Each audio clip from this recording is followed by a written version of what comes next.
अस्सलाम वालेकुम friends, sister Kamran आपकी खिदमत में हाजिर है। बहुत दिनों बाद आज हमारी मुलाकात हो रही है। उम्मीद है आप सब खैरियत से हैं। मेरी तरफ से आप सबको बेलेटेड ईद मुबारक। उम्मीद है कि आपकी ईद बहुत अच्छी गुजरी होगी।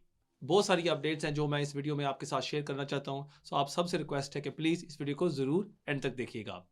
इस वीडियो में मैं बात करूँगा होम ऑफिस के ILR प्रपोजल पर। इस वक्त होम ऑफिस का क्या मौक़िफ़ है, क्या वो ट्रांजिशन रूल्स माइग्रेंट्स के लिए लेके आएगी या नहीं, इस पर हम बात करेंगे। उसके बाद मैं बात करूँगा जो नए चेंजेस, जो नए इमिग्रेशन रूल्स में होम ऑफिस लेके आई है, उससे आप कैसे मुतासिर होंगे कि अगर आप एक असाइलम सीकर हैं, उस पर भी हम बातचीत करेंगे। उसके साथ-साथ मैं बात करूँगा स्किल्ड वर्कर चेंजेस पर कि अब होम ऑफिस किस तरह सैलरी को कैलकुलेट करेगी, इस पर भी हम बातचीत करेंगे। उसके बाद मैं बात करूँगा जो चेंजेस होम ऑफिस लेके आ रही है इंग्लिश लैंग्वेज रिक्वायरमेंट में, उस पर भी हम बातचीत करेंगे। हम बात करेंगे changes to 297 of the immigration rules. Case of कोने को लेके होम ऑफिस कौन से चेंजेस लेके आ रही है। ये वो रूल है 297 जहां अगर एक पेरेंट ब्रिटिश या सेटल्ड है और आप चाह रहे हैं कि आप अपने बच्चे के लिए सीधा ILR अप्लाई करें, क्या आप कर सकते हैं या नहीं। इन नए चेंजेस को मैं आपसे वो एक्सप्लेन करूंगा। एंड जो अभी इस वक्त home office 7 year child application को रिफ्यूज़ कर रही है, उस पर भी मैं आपके साथ इन्फॉर्मेशन शेयर करूंगा कि आपको क्या करना चाहिए ताकि आपका एप्लीकेशन कामयाब हो, और अगर आपका एप्लीकेशन रिफ्यूज़ हो गया है, आपको क्या करना चाहिए। और उसके बाद लास्टली मैं बात करूंगा जो नए होम ऑफिस फीसों में चेंजेस लेके आ रही है, कौन से एप्लीकेशन में फ़ीस बढ़ रही है और कौन से एप्लीकेशन में फ़ीस कम हो रही है। सो इसलिए आप सबसे रिक्वेस्ट है कि प्लीज़ इस वीडियो को ज़रूर एंड तक देखिएगा। जिस तरह आपको पता है कि home office ILR qualifying period को बढ़ाना चाहती है फ्रॉम 5 years to 10 years, और काफ़ी इस पर अभी सवाल आ रहे हैं कि कामरान भाई इसमें ट्रांजिशन रूल्स होंगे या नहीं।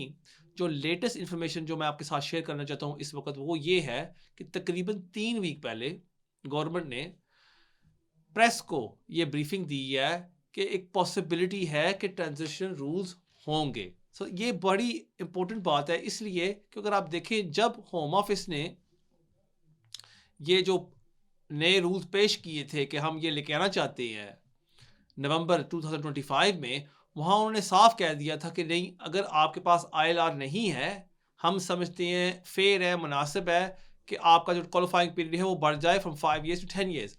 अब आप देखें होम ऑफिस प्रेस को ये ब्रीफ कर रही है कि पॉसिबिलिटी है कि हम ट्रांजिशन रूल्स लेके आएँ। सो इससे हम ये अंदाज़ा कर सकते हैं कि होम ऑफिस अब बैक ट्रैक कर रही है, और इसकी वजह क्या है।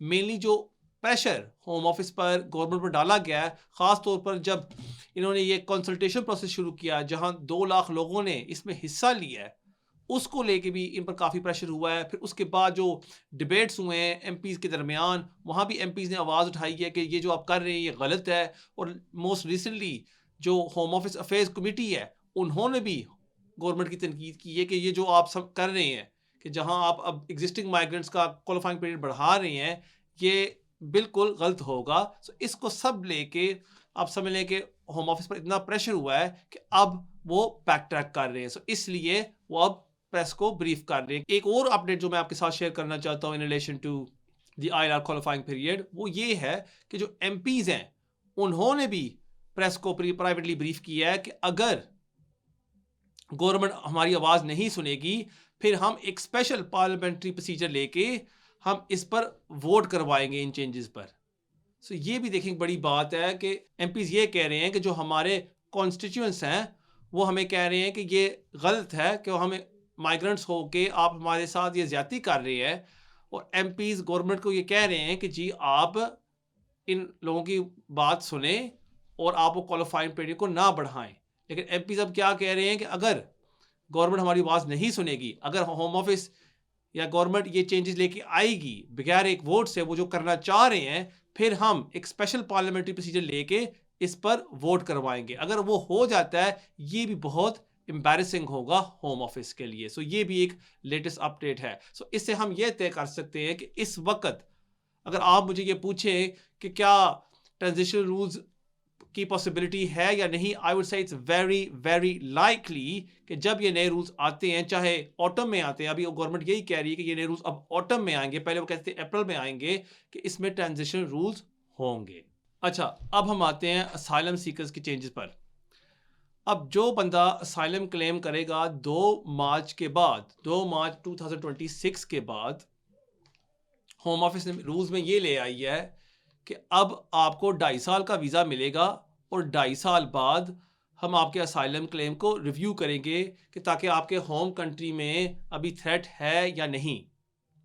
अगर आप अभी देखें रूल्स को, उसमें है कि जब भी कोई असाइलम क्लेम को असेस करते हैं, जब आप आईएलआर के लिए अप्लाई करते हैं 5 साल बाद, वो चेक करते हैं, रूल्स में ये लिखा हुआ है कि केस वर्कर को चेक करना चाहिए कि आपके जो होम कंट्री में या आपके जो सर्कमस्टेंसेस हैं वो सेम हैं जब आपको वीज़ा ग्रांट किया गया था।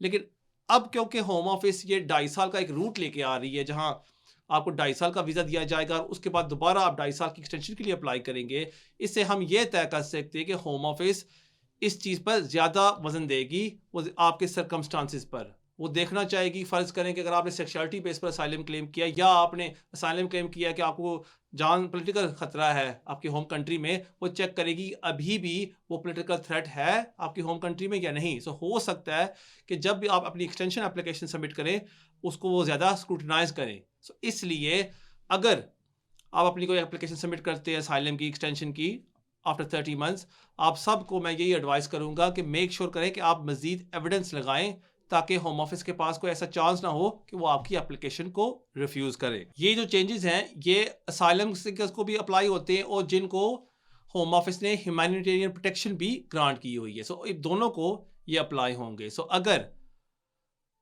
आप 2 मार्च के बाद असाइलम क्लेम करते हैं, हर 2.5 साल बाद होम ऑफिस आपके क्लेम को रिव्यू करेगी और आपको एक्सटेंशन के लिए अप्लाई करना होगा। लेकिन अगर आपने 2 माह से पहले असाइलम क्लेम किया था, फर्ज करें आपने 6 माह पहले क्लेम किया है और आज होम ऑफिस आपको रेफ्यूजी स्टेटस ग्रांट करती है, फिर आप पुराने रूल्स पर ही रहेंगे और 5 साल बाद डायरेक्टली आप आईएलआर के लिए अप्लाई कर सकेंगे।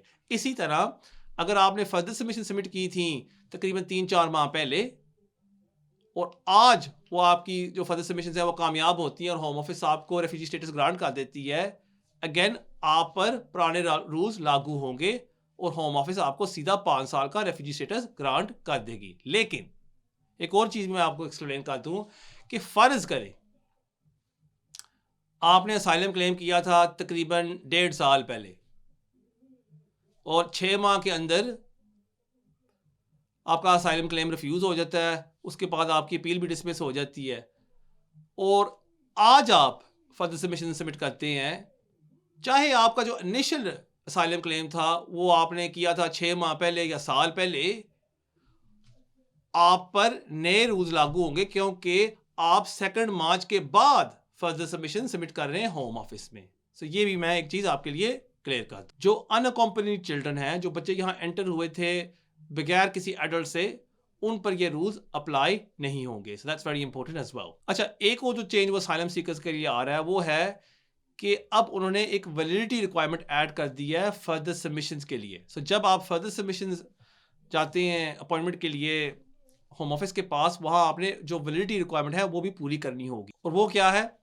नंबर 1 कि आपने होम ऑफिस के सर्विस सेंटर में अपॉइंटमेंट अटेंड करनी है। Number 2 you must be in the UK and number 3 आपके पास कोई पेंडिंग असाइलम क्लेम या ह्यूमन राइट्स क्लेम या अपील नहीं होनी चाहिए। सो फर्ज करें इस वक्त आपकी ह्यूमन राइट्स अपील पेंडिंग है इमिग्रेशन ट्राइब्यूनल में, आप जाके अभी फर्दर सेमेस्टर की अपॉइंटमेंट नहीं अटेंड कर सकते लिवरपूल में। सो इससे एक थोड़ा सा डिसएडवांटेज हो सकता है माइग्रेंट्स को। पहले क्या होता था, फर्ज करें आपकी अपील पेंडिंग है, आप और मजीद एविडेंस सबमिट करना चाहते थे, आप एक फर्दर सेमेस्टर की अपॉइंटमेंट बुक करके वहां जाके जमा करवा देते और वो आपके अपील के साथ लिंक हो जाता है। इसका काफ़ी फ़ायदा माइग्रेंट उठाते थे। या फ़र्ज़ करें आपका असाइलम क्लेम पेंडिंग था, आपने अपना असाइलम इंटरव्यू दे दिया है और आप और मज़ीद एविडेंस देना चाहते थे होम ऑफिस को।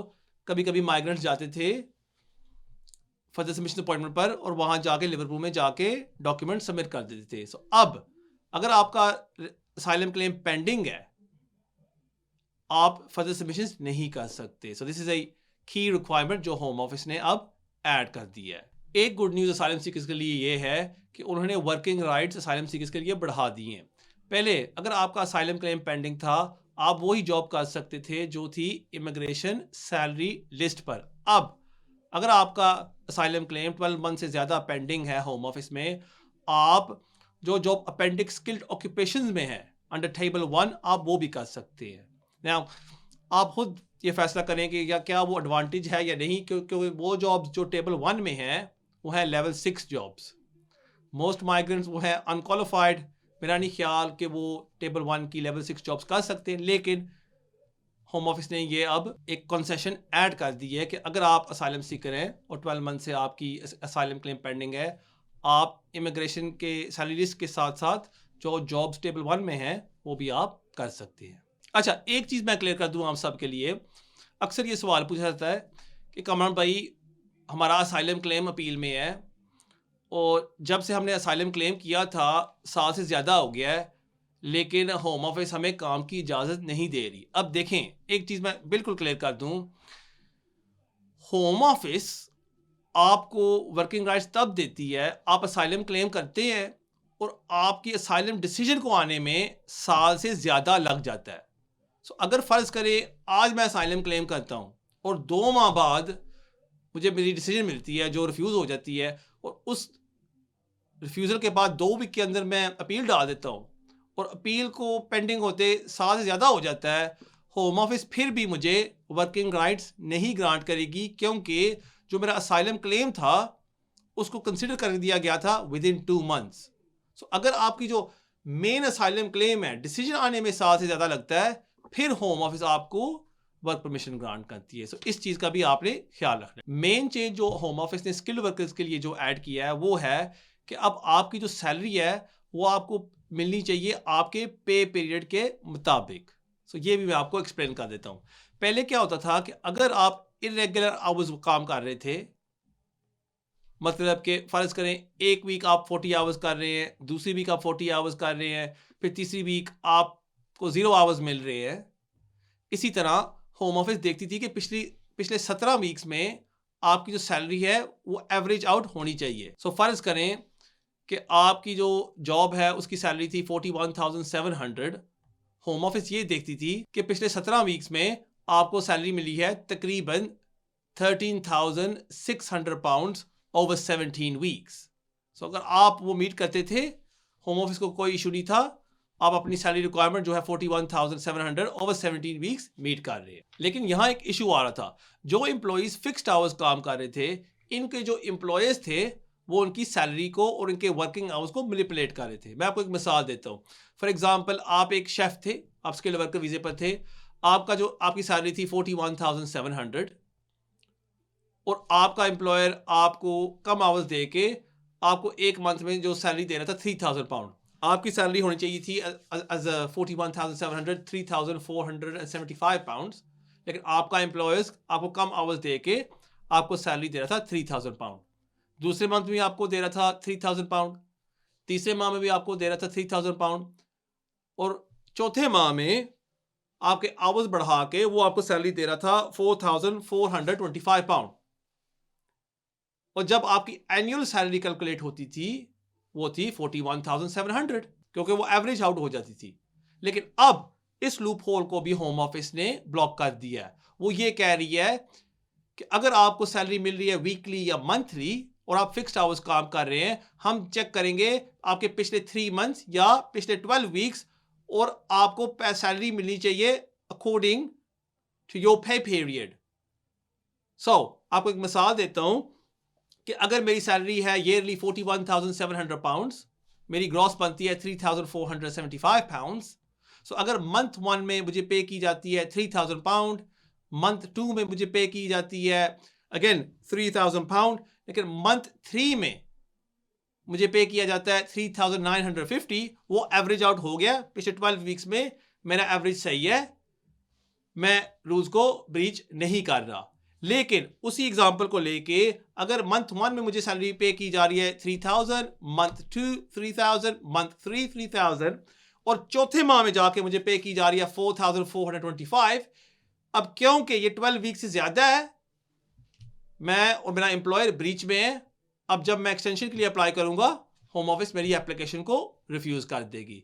इसलिए आपने मेक श्योर करना है हमेशा एट एनी 12 वीक पीरियड या एवरी 3 मंथ पीरियड में, एनी 3 मंथ पीरियड में आपकी जो सैलरी है वो एवरेज आउट होनी चाहिए टू जो आपकी ईयरली सैलरी है। पहले क्या होता था, फर्ज का जो शेफ्स है उसकी मिसाल दोबारा हम लेते हैं कि एम्प्लॉयर आपको कम आवर्स देता था पूरा साल, और जब फर्ज करें सर्दियां आती थी, क्रिसमस सीजन, वहां आपके आवर्स बढ़ा के आपका जो ईयरली एवरेज है वो इक्वल आउट हो जाता था। अब आप ये नहीं कर सकते। हर 12 वीक पीरियड में होम ऑफिस चेक करेगी कि आपकी जो सैलरी है वो आपको सही पे की गई थी या नहीं। नाउ इसके काफी इंप्लीकेशंस हैं। एक ये है कि जब आप अपनी एक्सटेंशन के लिए अप्लाई करेंगे, होम ऑफिस आपके HMRC रिकॉर्ड्स को चेक करेगी। अगर आप अभी होम ऑफिस की गाइडेंस को देखें, जब आप सेटलमेंट के लिए अप्लाई करते हैं या आप स्किल्ड वर्क एक्सटेंशन के लिए अप्लाई करते हैं, होम ऑफिस ये कहती है कि वो आपसे मांगती है लेटेस्ट बैंक स्टेटमेंट और लेटेस्ट पे स्लिप।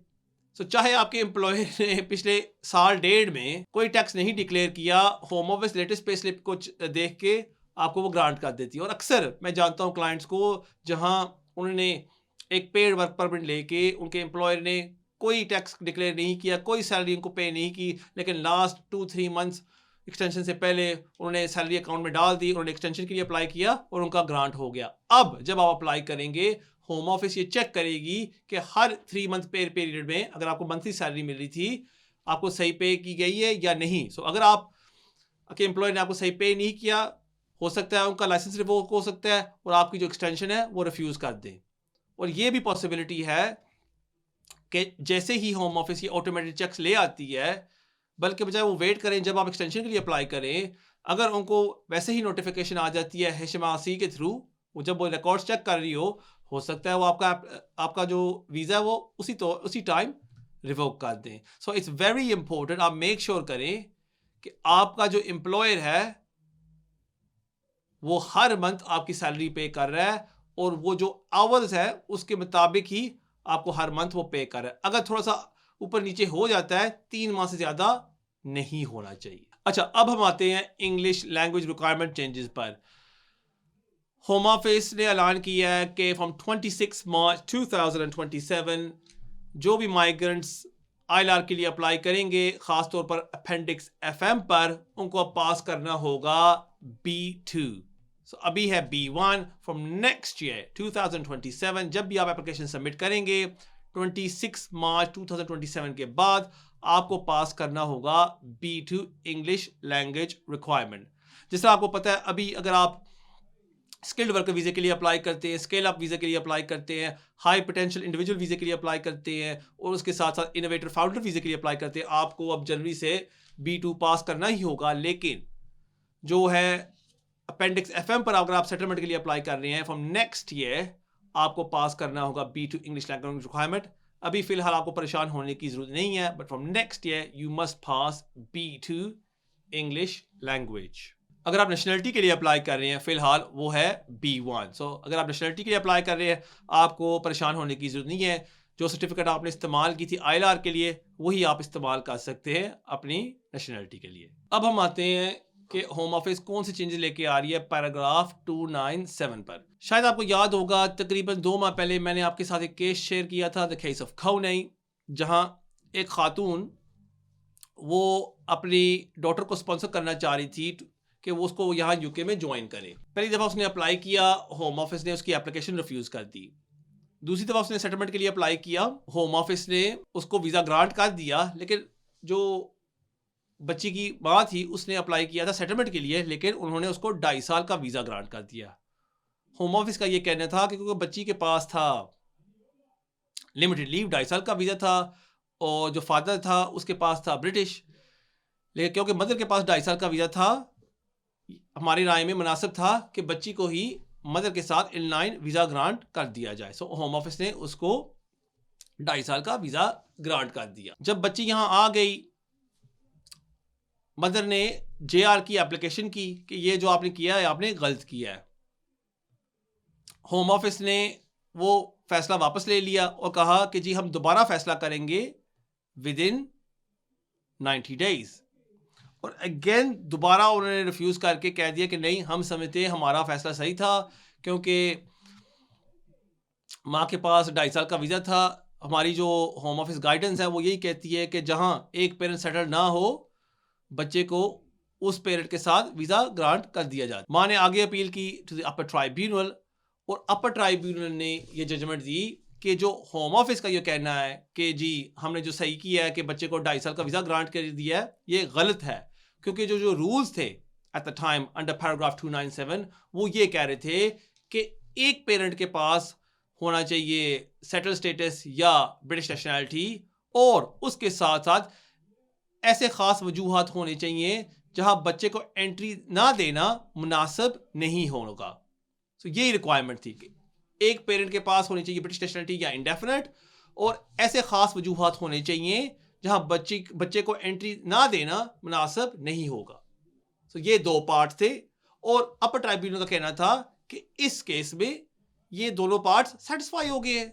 अगर आप इसको लिटरली देखें, जो बच्ची का फादर था वो ब्रिटिश था, ओके टिक, और उसके साथ साथ अगर आप एक बच्ची को वीज़ा नहीं देते कि वो आपने दोनों पेरेंट्स के साथ आके रहे, ये बिल्कुल नामुनासिब है। सो हम समझते हैं कि दोनों रिक्वायरमेंट्स मीट हो गई हैं। होम ऑफिस ने क्या किया, उन्होंने आगे अपील कर दी कोर्ट ऑफ अपील में, और यहां भी होम ऑफिस हार गई, क्योंकि अगेन कोर्ट ऑफ अपील ने ये जजमेंट दी कि अगर रूल्स को लिटरली देखा जाए वो यही है कि एक पेरेंट्स के पास सेटल स्टेटस या ब्रिटिश नेशनैलिटी होनी चाहिए, और ये मुनासिब नहीं होगा कि बच्चे को एंट्री ना दी जाए। कोर्ट ऑफ अपील में आके होम ऑफिस ने ये आर्ग्यूमेंट दी कि अगर रूल्स को देखें, जो दूसरा पार्ट है कि मुनासिब नहीं होगा कि बच्ची को या बच्चे को एंट्री ना दे, इस केस में जो बच्ची है वो तो अब यूके में मौजूद है। यहां कोर्ट ऑफ अपील ने ये जजमेंट दी कि इसको सेम तरह इंटरप्रेट करना चाहिए जिस तरह हम 7 ईयर चाइल्ड केसेस को इंटरप्रेट करते हैं। मतलब कि एक हाइपोथेटिकल क्वेश्चन है कि ये मुनासिब नहीं होगा, चाहे बच्चा यहाँ है या यूके से बाहर अप्लाई कर रहा है, आपने ये फैसला करना है कि मुनासिब होगा या नहीं। ये बात नहीं है कि अब बच्चा यहाँ यूके में एंटर हो गया है और वो आप उसको अब वीज़ा नहीं दे सकते। सो ये भी जो जजमेंट कोर्ट ऑफ अपील ने होम ऑफिस के खिलाफ थी। अब बल्कि बजाय होम ऑफिस सुप्रीम कोर्ट में अपील करे, होम ऑफिस ने उन रूल्स को अब अमेंड कर दिया, and unfortunately it's bad news for migrant. अब होम ऑफिस ने पैराग्राफ 297 को अमेंड करके ये ऐड कर दिया है, एक पेरेंट के पास होना चाहिए ILR या ब्रिटिश नेशनैलिटी, और जो दूसरा पेरेंट है उसके पास लिमिटेड लीव टू रिमेन नहीं होनी चाहिए, और उसके साथ साथ खास वजूहात होने चाहिए जहां हम बच्चे को ILR ग्रांट करें।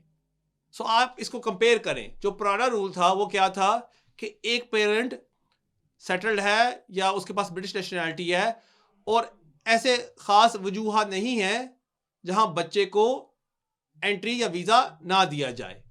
अब होम ऑफिस ने क्या किया है, उन्होंने कहा कि ठीक है, एक पेरेंट के पास होना चाहिए ब्रिटिश या सेटल स्टेटस, और जो दूसरा पेरेंट है ये रिक्वायरमेंट ऐड कर दिया है, उसके पास लीव टू रिमेन नहीं होनी चाहिए और खास वजूहात होनी चाहिए जहां हम बच्चे को ILR ग्रांट करें। पहले क्या था कि हम उसको एंट्री ग्रांट करें या वीजा ग्रांट करें, अब वो कह रहे हैं खास वजूहात हम ILR ग्रांट करें। जो आप कह रहे जो रिक्वायरमेंट है वो उसको 10 गुने उन्होंने बढ़ा दिया है। सो दिस इज वेरी आप कह रहे note he by the home office. और जो माइग्रेंट्स पॉइंट बेस्ड सिस्टम पर हैं या स्किल्ड वर्कर माइग्रेंट्स हैं और वो अपने बच्चे के लिए सीधा ILR अप्लाई करना चाहते हैं, उनके लिए थोड़ी सी लीनियंसी है। वो यहाँ ये कह रहे हैं कि अगर आप कोई पॉइंट्स बेस्ड रूट पर हैं, एक पेरेंट के पास होना चाहिए ILR या ब्रिटिश नेशनैलिटी और ख़ास वजूहात होने चाहिए जहां हम बच्चे को ILR ग्रांट करें। सो यहाँ पॉइंट्स बेस्ड माइग्रेंट्स के लिए उन्होंने ये रिक्वायरमेंट नहीं ऐड की कि जो दूसरा पेरेंट है उसके पास लिमिटेड लीव टू रिमेन नहीं होनी चाहिए। सो अगर अपेंडिक्स FM पर आप चाह रहे हैं कि आपके बच्चे को सीधा ILR ग्रांट की जाए, वो कह रहे हैं कि अगर एक पेरेंट के पास लीव टू रिमेन है हम ग्रांट बिल्कुल नहीं करेंगे। लेकिन अगर आप एक स्किल्ड वर्कर माइग्रेंट हैं, एक फैमिली है, अगर एक पेरेंट के पास ILR है और दूसरे पेरेंट के पास है 5 year leave to remain as a skilled worker dependent, अगर आप साबित कर सकते ऐसे खास वजूहात है कि हम बच्चे को सेटलमेंट ग्रांट कर दे, फिर हम ग्रांट कर देंगे। लेकिन अब मैंने एक वीडियो देखी थी कि जहां एक सॉलिसिटर कह रहा था कि ये गुड न्यूज़ है पॉइंट्स बेस्ड माइग्रेंट्स के लिए। मैं समझता हूं ये बल्कि बैड न्यूज़ है, क्योंकि जो रिक्वायरमेंट अभी इन्होंने ऐड कर दी है कि आप हमें कोई खास वजूहात बताएं, होम ऑफिस ये कहेगी, ये आर्गुमेंट होगी कि नहीं देखें हमने बच्चे को लीव टू रिमेन ग्रांट कर दी है, ILR एक प्रिविलेज है, एक राइट नहीं है, और क्योंकि दूसरे पेरेंट के पास है लीव टू रिमेन, हम समझते हैं मुनासिब है कि बच्चा अपने 5 साल पूरे करे और उसके बाद जाके वो अप्लाई करे सेटलमेंट के लिए, और मोस्ट लाइकली जजेस भी इनका साथ देंगे। सो आई डोंट थिंक कि कोई आसान काम होगा कि आप होम ऑफिस को ये रिक्वायरमेंट सेटिस्फाई कर सकें जहां एक पेरेंट ब्रिटिश है या सेटल्ड है और दूसरे पेरेंट के पास है डिपेंडेंट वीज़ा, आप कहें कि जी मेरे बच्चे को आप ILR सीधा ग्रांट कर दें। I think it will be a very very high bar, almost impossible to satisfy. और होम ऑफिस ने जानबूझ के ये किया है, इस रूल को उन्होंने वेरी हाई कर दिया, क्योंकि आप इसको कंपेयर करें ना, पुराने रूल्स क्या कहते थे, एक पेरेंट के पास होना चाहिए ब्रिटिश पासपोर्ट या सेटल स्टेटस, और उसके साथ साथ मुनासिब नहीं होगा कि बच्चे को वीज़ा या एंट्री ना दी जाए। अब वो क्या कह रहे हैं कि एक पेरेंट हो ब्रिटिश या सेटल्ड, एंड अगर अपेंडिक्स FM पर आप अप्लाई कर रहे हैं, दूसरे पेरेंट के पास स्टेटस नहीं होना चाहिए, लिमिटेड लीव टू रिमेन नहीं होना चाहिए, और ख़ास वजूहात आप हमें साबित करें कि हम ILR करें। पहले क्या था कि मुनासिब नहीं होगा कि हम बच्चे को वीज़ा या एंट्री ना दें। अब क्या कह रहे हैं, आप हमें साबित करें ख़ास वजूहात, आप हमें दिखाएं कि हम ILR क्यों ग्रांट करें। So it's a very very high threshold. अच्छा, इस वक्त हम देख रहे हैं बहुत सारे 7 ईयर चाइल्ड एप्लीकेशंस हैं वो रिफ्यूज़ हो रहे हैं। पहले भी ये हो रहा था, स्पेशली इन 2018 से लेके 2020 तक होम ऑफिस बहुत सारी 7 ईयर चाइल्ड एप्लीकेशंस को रिफ्यूज़ कर रही थी। फिर उसके बाद थोड़ी सी रिलैक्सेशन आ गई 2021 के बाद, होम ऑफिस ने इन एप्लीकेशन को ग्रांट करना शुरू कर दिया। अब दोबारा हम देख रहे हैं कि होम ऑफिस इन एप्लीकेशन को रिफ्यूज़ कर रही है। सो इस पर थोड़ी सी मैं आपको बैकग्राउंड इंफॉर्मेशन देना चलूँ कि जब भी आप इस तरह की 7 year child private life application submit करते हैं बच्चे की बेस पर कि उसको यहाँ हो गए रहते हुए 7 ईयर्स, होम ऑफिस का जो स्टार्टिंग पॉइंट है वो है कि बच्चे के जो बेस्ट इंटरेस्ट हैं वो हैं कि उसको यहाँ UK में ही रहना चाहिए। सो होम ऑफिस इस चीज़ को मानती है, अगर बच्चे को यहाँ 7 साल हो गए उसको यहाँ UK में ही रहना चाहिए। दूसरा वो ये भी कहती है, वो ये भी मानती है कि बच्चे को अपने दोनों पेरेंट्स के साथ ही रहना चाहिए। लेकिन जहां एक पेरेंट के पास स्टेटस नहीं है या दोनों पेरेंट्स के पास स्टेटस नहीं है, होम ऑफिस का ये मौक़िफ़ है, फिर यहां मुनासिब है कि बच्चा अपने पेरेंट्स को लेके अपनी होम कंट्री जाके रह सकता है, चाहे उसने यहां UK में 7 साल गुजार लिए। यहां मैं आपको 2 केसेस का हवाला दे दूं विच आर वेरी इंपॉर्टेंट, लिख लें। One is KO Nigeria and दूसरा केस है वो है AB जमैका। इन दोनों केसेस में जजेस ने ये कहा है कि जब होम ऑफिस ये फैसला कर रही है या जब कोई जज ये फैसला कर रहा है क्या मुनासिब ये होगा कि बच्चा अपने पेरेंट्स के साथ अपनी होम कंट्री जा सकता है, ये एक हाइपोथेटिकल क्वेश्चन है। चाहे बच्चा UK ना छोड़े, आपने फिर भी ये अपने आप से ये सवाल पूछना है कि अगर दोनों पेरेंट्स के पास स्टेटस नहीं है, क्या वो बच्चा अपने पेरेंट्स के साथ ही जाएगा अपनी होम कंट्री? एंड 99.99% टाइम जो आंसर है वो यस ही होता है। आप सब सोचें ना, अगर एक बच्चा 7 साल का है और दोनों पेरेंट्स अपने होम कंट्री चले जाते हैं, बच्चा तो यहाँ अकेला तो नहीं रहेगा ना। तो इसीलिए जजेस कहते हैं कि जहाँ दोनों पेरेंट्स के पास स्टेटस नहीं है, हम समझते हैं कि मुनासिब है कि बच्चा अपने होम कंट्री अपने पेरेंट्स के साथ वापस जाएगा। अब यहाँ सवाल ये उठता है, आप कैसे साबित कर सकते हैं कि मुनासिब नहीं होगा कि बच्चा अपनी होम कंट्री जाए अपने दोनों पेरेंट्स के साथ? यहाँ आपने एविडेंस लगानी है, आपने शो करना है कि ये नहीं कि बच्चा यहाँ उसने 7 साल गुजार लिए हैं। आपने ये शो करना है कि बच्चे के क्या टाइज हैं, मतलब कि स्कूल में वो क्या पढ़ाई कर रहा है, अगर उसको कोई लर्निंग डिफ़िकल्टी है वो क्या है, अगर उसको कोई स्पेशल सपोर्ट मिल रही है वो क्या मिल रही है, अगर बच्चे को बोलने में कोई तकलीफ है वो भी आप एविडेंस लगाएं, या अगर बच्चा अपनी जो है मदर टंग वो नहीं बोल सकता वो भी एविडेंस आप लगाएं। जितनी भी आप एविडेंस लगा सकते हैं अपनी एप्लीकेशन में आप लगाएं, क्यों बेहतर है कि आप एप्लीकेशन स्टेज में ज़्यादा पैसे खर्च करके एविडेंस लगाएं, बल्कि बजाय आपकी एप्लीकेशन रिफ्यूज़ हो और आप अपील में जाएं। क्योंकि आपको पता है जब अपील में जाते हैं आपको कोई सख्त सा जज मिलता है, वो तो आपकी अपील को डिसमिस कर देगा, फिर आप वेट करेंगे 10 साल के लिए। So the key thing is जितने भी आपके पास प्रूफ्स हैं आप लगाएं। अगर आपको एक्सपर्ट रिपोर्ट्स भी लगानी पड़ती हैं वो भी आप लगाएं, आपके लिए फ़ायदेमंद होगा।